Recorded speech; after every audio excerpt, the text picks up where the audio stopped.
मुझे बताइए, अगर इसी प्रकार से महंगाई बढ़ती गई तो गरीब क्या खाएगा?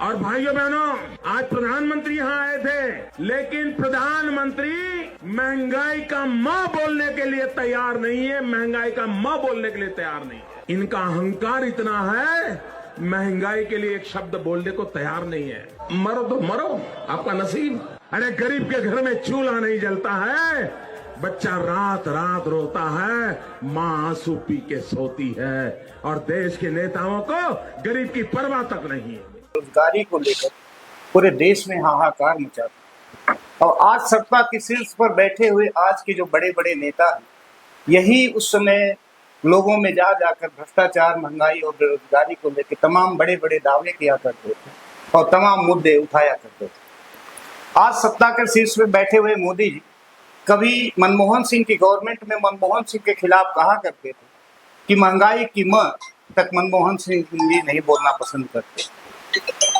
गरीबों को लेकर ये कहा करते थे कि गरीबों की थाली से महंगाई के नाते उनकी थाली छीनती जा रही है।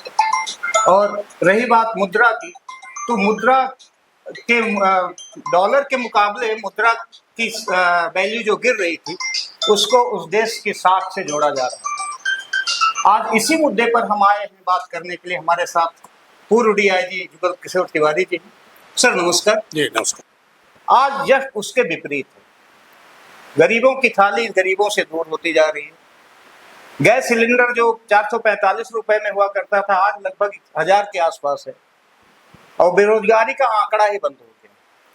सर इन सब चीजों को लेकर के, चूंकि आप समाज में बैठते हैं, लोगों से मिलते हैं, लोगों का संपर्क है आपसे, क्या इस बारे में क्या लोगों की राय है, आपका क्या सोच है, आप इसके बारे में क्या सोचते हैं?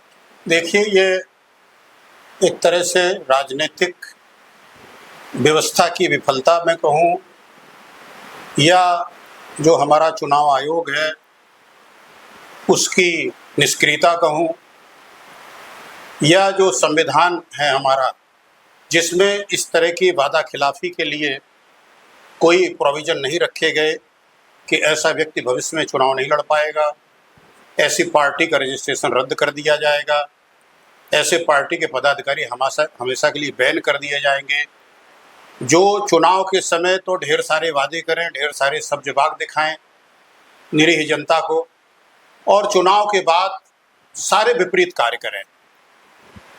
2, 3, 4 मुद्दे नहीं जो आपने कहे, चाहे वो राष्ट्रीय सुरक्षा का मामला हो, चाहे घुसपैठ का मामला हो, चाहे एक देश एक कानून की बात रही हो, चाहे महंगाई की बात हो, चाहे भ्रष्टाचार की बात हो, चाहे विकास की बात हो, चाहे जितने मुद्दे हमारे प्रधानमंत्री वर्तमान नरेंद्र मोदी जी ने 2014 के पहले और 2014 के बाद विभिन्न चुनावों में उन्होंने जिस तरह से उठाए, सर्वदा उसके विपरीत प्रत्येक बिंदु पर ये चल रहे हैं। इनकी विफलता, इनकी वादा खिलाफी और इनका झूठ, और सबसे बड़ी बात ये कि उसको ये स्वीकार भी नहीं कर रहे हैं। उसकी लीपापोती करके केवल चुनाव जीत जाना, सरकार बना लेना, आपके पास ज़्यादा सांसद हैं, ये पर्याप्त नहीं होता है। इसके अतिरिक्त भी तो कोई व्यक्तित्व होता है कि आपको कोई किस रूप में याद करेगा। पहले तो आप कहते थे कि भाइयों बहनों, अगर मैं ये पूरा ना कर पाऊँ तो मुझे चाहे जिस चौराहे में खड़ा कर देना, चाहे जो सजा दे देना, चाहे ये कर देना, चाहे वो कर देना। इनकी विदेश नीति सर्वत्र विफलता के कोई आसमान छू रही है।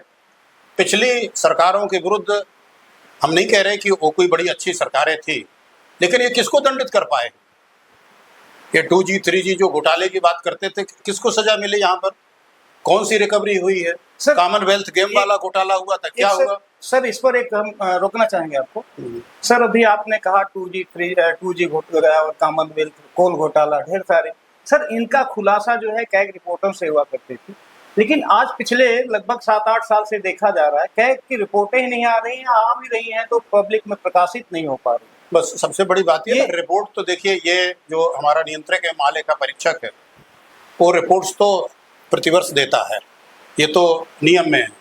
और संयोग से मैं सर्विस भी कर चुका हूँ, 5 वर्ष की मेरी नौकरी भी है वहाँ पर, हालांकि उनकी रिपोर्ट को जिस तरह से विपक्षी व्याख्या करते हैं वो थोड़ा गलत रहती है, क्योंकि वो स्वयं आकर के तो जो सीएजी है अपनी बात को स्पष्ट नहीं करता, वो मितव्ययिता और व्यर्थ के व्यय की बात करता है।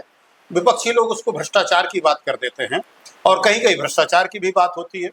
लेकिन वो आप ठीक कह रहे हैं कि कोई भी चीज ऐसी प्रकाशित नहीं हो रही है। अभी हम लोग चर्चा कर रहे थे यूजीसी रेगुलेशन के बारे में, उसका विद्रोह ही नहीं प्रकाशित हो रहा, कहीं नहीं आ रहा है।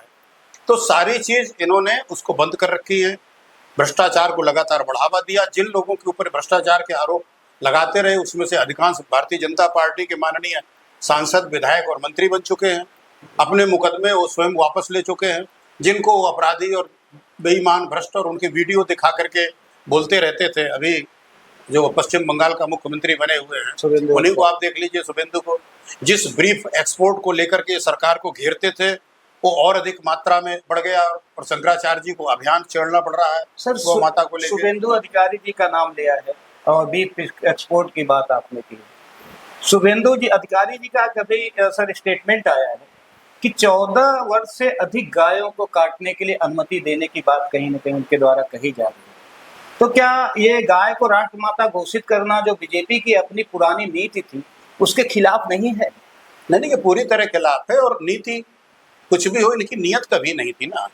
अगर भाई गौ हत्या निरोध का केंद्रीय कानून बनाने में कौन रोक रहा है किसको?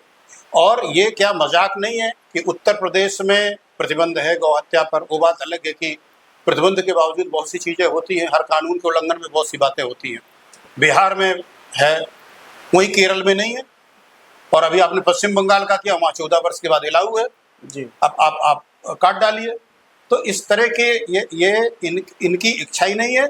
और बात ये नहीं है कि गाय के लिए ही अकेले क्यों चाह रहा, गाय पर जितने हमारे शास्त्रों में, हमारी मर्यादाओं में तो गाय का महत्व तो है ही है एक तरह से, और वो हमारी आस्था से जुड़ा हुआ प्रश्न तो है ही अपने आप। लेकिन वो आस्था निरी अंधी आस्था नहीं है, उसके पीछे वैज्ञानिक तर्क है कि किस तरह से गाय उपयोगी है और उसको माँ का दर्जा क्यों दिया जाता है। और गाय के ही संतान को, बछड़े को वत्स कहा जाता है, जो अत्यंत, आपने देखा होगा कि हमारे यहाँ भगवान राम जब संवाद बोलते हैं तो लक्ष्मण को वत्स बोलते हैं, जब दशरथ राम को संबोधित करते हैं तो वत्स बोलते हैं। यानी अत्यंत प्रिय शब्द संतान के लिए वत्स का प्रयोग हुआ है, और ये वत्स गाय से आया है।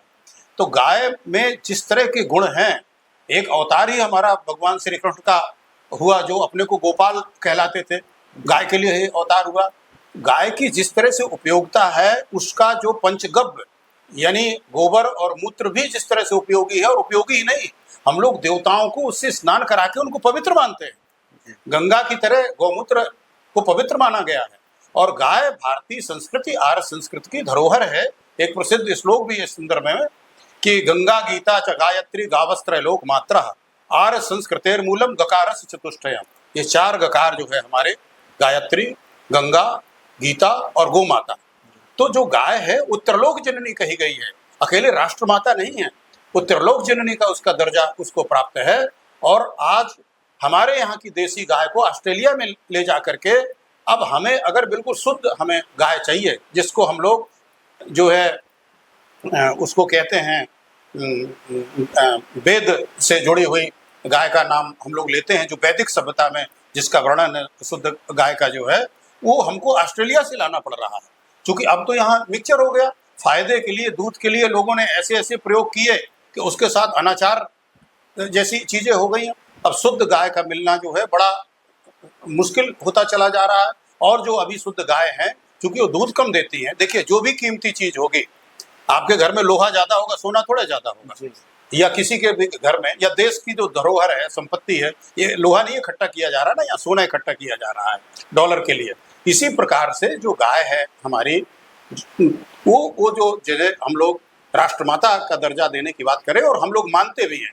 अब ये कार्य सरकार का है जो उसे करना चाहिए था, उसके विपरीत कार्य हो रहे हैं। गाय को